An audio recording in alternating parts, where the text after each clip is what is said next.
Est-ce que, mes chers amis, il y a une mitzvah à aller travailler? Ou on n'a pas de mitzvah à aller travailler? Le Chavot Alevavot, il donne deux raisons pour lesquelles dans le Shahar HaBitachon que un homme, eh bien, il doit aller travailler. La première, pour savoir est-ce que il va ouvrir un bureau kasher ou est-ce qu'il y a un bureau pas kasher. Donc en vérité, le but pour laquelle Akadosh Baruch Hu nous a fait aller travailler, c'est qu'un isayon. C'est ce qu'il dit le Chavot Alevavot. La deuxième raison, il dit tout simplement parce que si quelqu'un, on l'avait créé au Gan Eden et on lui avait pas dit, ah là, tu restes à travailler, qu'est-ce qu'il aurait fait? Il aurait fait la surprise partie toute la journée. Pour ne pas que toute la journée il est en surprise partie, alors on lui a dit, tu vas travailler 8 heures par jour, 10 heures par jour, 15 heures par jour.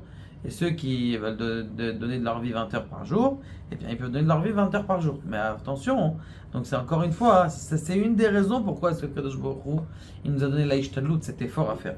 Aval, c'est pas forcément que c'est une mitzvah de faire ça. Et il faut justement, comme il dit le Chavot Alevavot, essayer de diminuer au minimum la avoda matérielle et l'affaire spirituelle. Comme vous le savez, le Rabbi Yosef Karo, une fois, eh bien, il a demandé à Kadosh Baruch Hu, Rabbi, à Kadosh Baruch Hu, j'ai besoin d'écrire le Shulchan Aruch. Comment tu fais? Comment je peux faire? Alors, Kadosh Baruch Hu, il faisait que, il travaillait que un mois par an.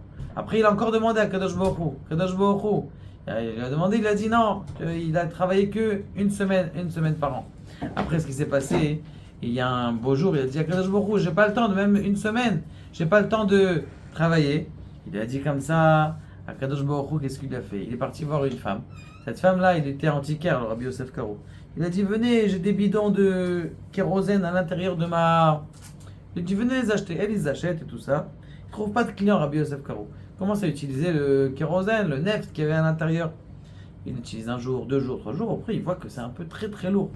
Il se dit, purée, c'est quoi? Il vérifie, il voit qu'à l'intérieur de ce goudron, il y a quoi? Il y a des pièces d'or. Il dit, je ne les ai pas vendues. Il va voir la femme, et la femme me dit, non, je veux pas, c'est à mon mari, je vous donne tout cadeau, laissez-moi tranquille, je veux pas. Alors il est parti voir ses rabbinim. Les rabbinim lui ont dit, t'inquiète pas, c'est pour toi. Et donc il a gardé cet argent-là. Ça veut dire que si quelqu'un il fixe son avodat Hashem, alors il aura moins à fixer et l'argent va venir tout facilement. Baruch Adonai,